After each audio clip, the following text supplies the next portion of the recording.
প্রশ্নটা বারবার উঠছে পারসেপশনের প্রশ্ন এবং টাইমিংয়ের প্রশ্ন। অশোক, এই টাইমিংয়ের প্রশ্ন যেটা আসছে, যে সময়ের প্রশ্ন, আমরা দেখেছি যে কংগ্রেসের ক্ষেত্রে এরকম হয়েছে অতীতে। তো এই জায়গা থেকে কংগ্রেসের বক্তব্য কি? দেখুন, প্রথম কথাটা হচ্ছে যত খারাপ প্লেয়ারই হোক, যদি ফুল টস বল পায় ছক্কা হাঁকাবে।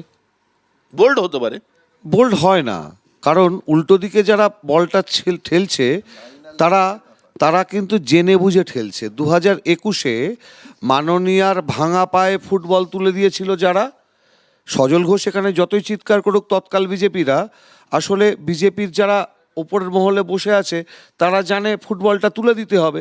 আর আজকে ফুল টস বলটাও ঠিক একইভাবে দিতে হবে। তাই ফুল টস বলে ছক্কা হাঁকালেন মাননীয়া, এর মধ্যে অস্বাভাবিক কিছু নেই। আর প্রশ্ন হলো ইডির কর্মদক্ষতা কিংবা কর্মকুশলতা নিয়ে। সুব্রমণিয়াম স্বামীর দায়ের করা মামলার ভিত্তিতে ইডি ন্যাশনাল হেরাল্ডে তদন্ত চালালো, তারপরে সাপ্লিমেন্টারি চার্জশিট দেওয়ার পরে নাকে ঝামা ঘষে দিল সুপ্রিম কোর্ট, নাকচ করে দিল। একই ঘটনার পুনরাবৃত্তি। মাননীয়া ঢুকলেন কি করে ইডি থাকা সত্ত্বে? ঢুকলেন যদি, ফাইল নিলেন কি করে? ইডি পেঁয়াজ ছুলছিল? ফাইল নিলে বেরিয়ে আসলেন কি করে? ইডি কি পেঁয়াজ ছুলছিল? আসল ব্যাপারটা হচ্ছে যেটা আমাদের সভাপতি শুভঙ্কর সরকার বলেছেন, বাংলার মানুষের মূল সমস্যাগুলো থেকে চোখ ঘুরিয়ে দিতে হবে। রুটি রুজির সমস্যা, বেকারত্বের সমস্যা, পরিযায়ী শ্রমিকরা বিজেপি শাসিত রাজ্যে ওড়িশার মালকানগিরি থেকে শুরু করে সম্বলপুরে এবং অন্যান্য বিজেপি শাসিত রাজ্যে প্রতিদিন নিগ্রহের শিকার হচ্ছেন, খুন হচ্ছেন। বিজেপির নেতাদের টু শব্দ নেই। বাংলা দখলের অলীক স্বপ্ন দেখছে যারা সজল দ্বারা, তারা এ নিয়ে টু শব্দ করে না। এবং তৃণমূল রাজনৈতিক কথা বললেও আমরা বারবার করে বলছি, মাননীয় মুখ্যমন্ত্রী আজ পর্যন্ত কেন কোনো সরকারি দৌত্য চালালেন না বিজেপি শাসিত রাজ্যগুলোতে? আমি আসছি শিবাজিদা। এই যে আইপ্যাকের ঘটনা যেটা অশোক বললো, সেই সূত্র থেকে যদি আপনাকে বলি, ইডি ইমেজকে তো বড় একটা ধাক্কা দিয়েছে গোটা দেশে। আমরা দেখতে পাচ্ছি যে ঝাড়খণ্ড পুলিশও ইডির দপ্তরে রেড করছে। একদম, যেটা মমতা বন্দ্যোপাধ্যায় যেটা সজল ঠিকই বললেন একদিক থেকে, যে নজির ভাঙা। তো এটা তো out of the box politics. এই যে আউট অফ বক্স যে আমি যেতে পারি, এই জায়গার জন্য দুটি জিনিস লাগে, প্রচণ্ড সাহস লাগে এবং তার নেতৃত্বের মধ্যে একটা দৃঢ়তা লাগে। এখানে মমতা বন্দ্যোপাধ্যায় যেটা দেখাতে পেরেছেন, এই মুহূর্তে কিন্তু সবার সামনে পারসেপশনের কথা বিশ্বজিৎ বলছিল, পারসেপশনের দিক থেকে এগিয়ে রয়েছেন মমতা বন্দ্যোপাধ্যায়। এই কারণে কাজটা তো হয়ে গেছে, ইডি তো পারেনি, অর্থাৎ রাখার যে জায়গাটা ছিল। এবারে যেটা হবে সাংবিধানিক, অর্থাৎ আলোচনাটা পুরোপুরি কোর্ট আইন, অর্থাৎ সাংবিধানিক জায়গাটা হতে পারে কি হতে পারে না, কোর্টের অধীনে চলে গেল অশোক। এবার কোর্টের অধীনে যাওয়া মানে একটার পর একটা, এরপরে আরেকটা তারিখ, তারপরে একটা তারিখ, তারিখ পে তারিখ যাবে। যেটার কথা আমি বলছি, যে সাহস, যেটা বারবার অন্যরা একটা ফাউল ট্রাই করেছে যে আমাদের এইভাবে সব নিয়ে গেল, আমাদের করছে, মমতা বন্দ্যোপাধ্যায় যে রুখে দিলেন, এখানে কিন্তু ওয়ান আপ, একটা একটু এগিয়ে গেলেন। এইটা পারসেপশনটা কিন্তু সবার কাছে থাকবে এবং এটার ফলে একটা তো বড় জায়গা, এটা কথা যেটা একটু আগে যেটা বলছিলেন, যে ঘটনাটা হচ্ছে যে 2020 মামলা, 2000 নয় 2020 মামলা, 2020 পরে যে তারপরেও একটা যে হয়েছে, এর মধ্যে কি একবারও প্রতীক জৈনকে ডেকে পাঠানো হয়েছে? তিনি কি ওখানে বারবার সেটা বলছেন যে তিনি কি বাধা দিয়েছিলেন? ওরা বলছে যে না, আজকে যে পঞ্চনামা দিয়েছে, পঞ্চনামা নিয়ে আমি দেখছিলাম বিরাট আর্গুমেন্ট হচ্ছিল, সেই পঞ্চনামাতে কি কোথাও বলা হয়েছে যে তাদেরকে আটকানো হয়েছে? স্মুথলি সমস্ত হয়েছে সেটা বলেছেন। এবং তার ওপরেই যে আর্গুমেন্টটা হচ্ছে, তারপরে বলছেন যে থেফট হলো, তারপরে বলছেন যে ডাকাইটি হলো, ইত্যাদি বলেছেন, ডাকাতি বলেছেন, চোর চুরি বলেছেন, যেটার কথা সজলও বললেন। প্রথম কাজ হচ্ছে এনফোর্সমেন্ট ডাইরেক্টরের মানি লন্ডারিং।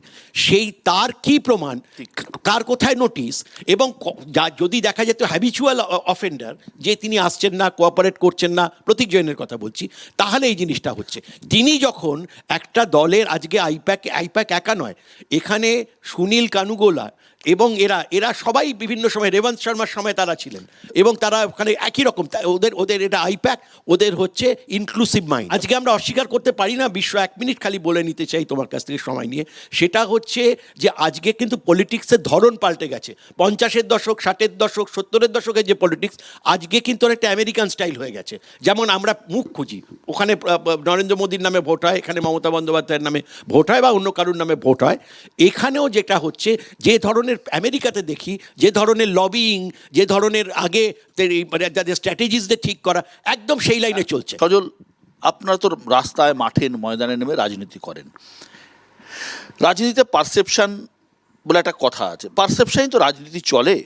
এবং সেই জায়গায় দাঁড়িয়ে ইডি একটা সরকারি সংস্থা, কেন্দ্রীয় সরকারি সংস্থা, এই টাইমিং নিয়ে যে প্রশ্নটা উঠছে, এটা দায়, অবশ্যই এর উত্তর দেওয়ার দায় আপনার নয়, কিন্তু কোথাও তো আঙুল বিজেপির দিকে উঠছে। এবং বিষয়টা হচ্ছে ইডি কি আপনাদের এখানে যে মুভমেন্ট, যে আন্দোলন, যে ইস্যুগুলোকে আপনারা তুলে ধরছিলেন, সেগুলো ঠান্ডা ঘরে চলে গিয়ে নতুন একটা এমন ইস্যু তৈরি হলো যে আপনাদের দলকে অস্বস্তিতে ফেলছে? কোনটা স্বস্তি কোনটা অস্বস্তি সেটা তো 26-এর নির্বাচনের পর বোঝা যাবে। কিন্তু একজন ফেডারেল স্ট্রাকচারের একজন প্রশাসনিক প্রধান একটি অঙ্গরাজ্যের তিনি যে কাজটা করেছেন সে কাজটা নিন্দাযোগ্য কিনা এটা নিয়ে কেউ আলোচনা করছেন না। ইডি ঘুমোয়, ইলেকশন হলে জাগে, আমি ধরে নিলাম তর্কের খাতিরে, কিন্তু মমতা বন্দ্যোপাধ্যায় যে কাজটা করেছেন সেই কাজটা সবাই আপনারা হাততালি দিচ্ছেন। এটা অত্যন্ত লজ্জার। বাংলার মানুষ দেখছে, আপনাদের চিনছে। আমার বক্তব্য হচ্ছে, ঠিক আছে আমি ধরে নিচ্ছি যে ইডি সময় মতন জাগে না, ঘুমোয়। আমি বলছি কলকাতা শহর সহ সারা রাজ্যের থানাগুলোতে আমাদের নামের এফআইআরগুলো বাঁচিয়ে রাখা হয়, আমাদের ওয়ারেন্টগুলো বাঁচিয়ে রাখা হয়, যেগুলো নির্বাচনের ঠিক আগে আগে দিয়ে আগের রাত্রির থেকে তাদের তোলা শুরু হয়ে যায়। এ কথাকে অস্বীকার করতে পারবে? খারাপ লাগে এটা ভাবতে যে আমরা যারা বসে আছি তারা রাজনৈতিক দল থেকে কেউ এসছে, কিন্তু যারা বিশেষজ্ঞ তারা নিশ্চয়ই তাদেরও একটা ভিশন আছে, তাদের একটা নিজস্ব মতামত আছে, কিন্তু তারা যখন মানুষের কাছে বিশেষজ্ঞভাবে আসছেন, মানুষ যেন তাদেরকে এটা না বলে যে তুমি ঘোমটা পড়ে এসছো। ইডির ভুল, ইডির অন্যায়, ইডির ব্যর্থতা সব ঠিক আছে, মমতা ব্যানার্জি যেটা করলেন সেটা একটা সফলতার ক্ষতি। শিবাজিদা বললেন তো। এটা যেটা যদি কেউ দেখাতে চান সেটা অত্যন্ত গঠিত না, শিবাজিদা যেটা বললেন পরিষ্কারভাবে যে আইন আইনের পথে চলবে, কোর্ট হবে, আদালত হবে, বিচার হবে। আইন যদি আইনের পথে চলতো তাহলে বিশ্বদা আপনি আমায় বলুন একজন মুখ্যমন্ত্রীর কি এই কাজটা করা উচিত ছিল? আমি 1 সেকেন্ডের জন্য ধরে নিচ্ছি যে ওখানে যা ছিল সব পলিটিক্যাল ডকুমেন্টস, কয়লার হিসেব লেখা ছিল না ওখানে। কারণ আমি বলছি আটকালো না কেন? না আমি বলছি এর আসছি সে পয়েন্টে। আমি বলছি মমতা ব্যানার্জি নিয়েওছেন, ঠিক করেছেন, নিয়ে ফাইলটা কি করলেন? আচ্ছা পিন্ডি আচ্ছা হিন্দি নয় পিন্ডি, আমি বলতে দাও। আরে ভাই বলতে না রে, আরে আটকালে পর্যন্ত, আরে ভাই প্রত্যেকবার তুমি এই বচন শুনবো বলে বসে আছে লোকে। আরে ভাই সারদা থেকে আজ পর্যন্ত সব কটা তদন্তে ফেল হচ্ছে কি জন্য? বচন শুনবো বলে? একদম সেটা fail। নয়, আসল কথাটা অন্য।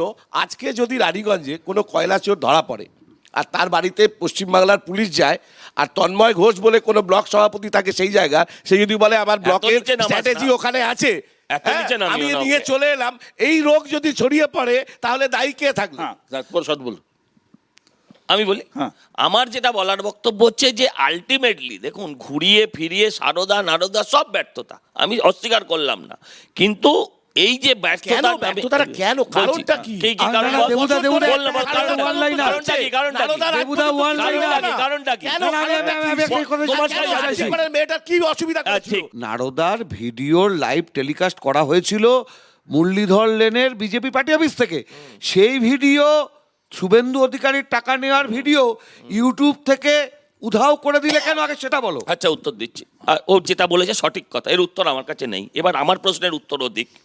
50,000 কংগ্রেস কর্মীর রক্ত কংগ্রেসের কোন নেতা বলেননি, যেটা সিপিএম এর হাতে লেখে আছে? না, না, পুরো আজকে জায়গা। সেই সিপিএম এর সঙ্গে হাত মেলালে কি করে সেটার উত্তর আছে তোমার কাছে? তোমাদের সরানোর আমি জন্য এবার তোমরা একটা কথা, যেভাবে- আইন আইনের পথে চলবে। হ্যাঁ, হ্যাঁ, নারদা মামলা বুঝলাম না। থেকে এই অশোক। শুভেন্দু অধিকারীকে লঙ্কায় অব্যাহতি দেওয়া রাবণ হয়নি। বলল, বেহুলাকে দেবী দেওয়া আবার হলো। বলছে এই দেখো, অশোক দাঁড়াও, অশোক দাঁড়াও। শুভেন্দু অধিকারীকে অব্যাহতি দেওয়া হয়নি, সেটা আইন আইনের মতো। আমি বললাম ইউটিউব আমার- থেকে কেন ঠিক আছে, তুললে? আরে ভাই বললাম তো, ঠিক আছে। সেটার উত্তর তুই পাওনি। ঠিক আছে, হ্যাঁ, আগে তুমি হাত মেলালে কেন সেটার উত্তর দাও। বলো। আমার যেটা বক্তব্য বলো, বলো। হচ্ছে কি কথাবার্তা? চন্দন অনেকক্ষণ ধরে যেটা ঘুরিয়ে ফিরিয়ে বলতে চাইছে সেটিং, আমি বলছি দেখো ভাই, সেটিং আপনি বলুন, সেটিং আপনি বলুন, সেটিং এনারা বলুন, আমি তুমি মেনে একবার নেবো। বলো, তাহলেই তো মিটে বলছি যায়। শোন, আমি বলছি সেটিং সবাই আরে আমাদের সাথে চন্দন দাদের বলবে, setting অফিসিয়ালি CPM জোর, বলবে কেন? আচ্ছা, জোর তো। অফিসিয়ালি আরে, জোর অস্বীকার করছি বলছে। কোথায়? হ্যাঁ। লুকিয়ে লুকিয়ে করে প্রেম, বিজেপি আর তৃণমূল এরকম নয়। ঠিক আমি আছে। বলছি তো লিভিন নয়, হ্যাঁ। আমি বলছি তো গাঁটছড়া বাঁধা, হ্যাঁ। আমি বলছি যে লিভিন। ধাই তুতো ভাই, ধাই আরে আমি তুতো বলছি ভাই। না লিভিন,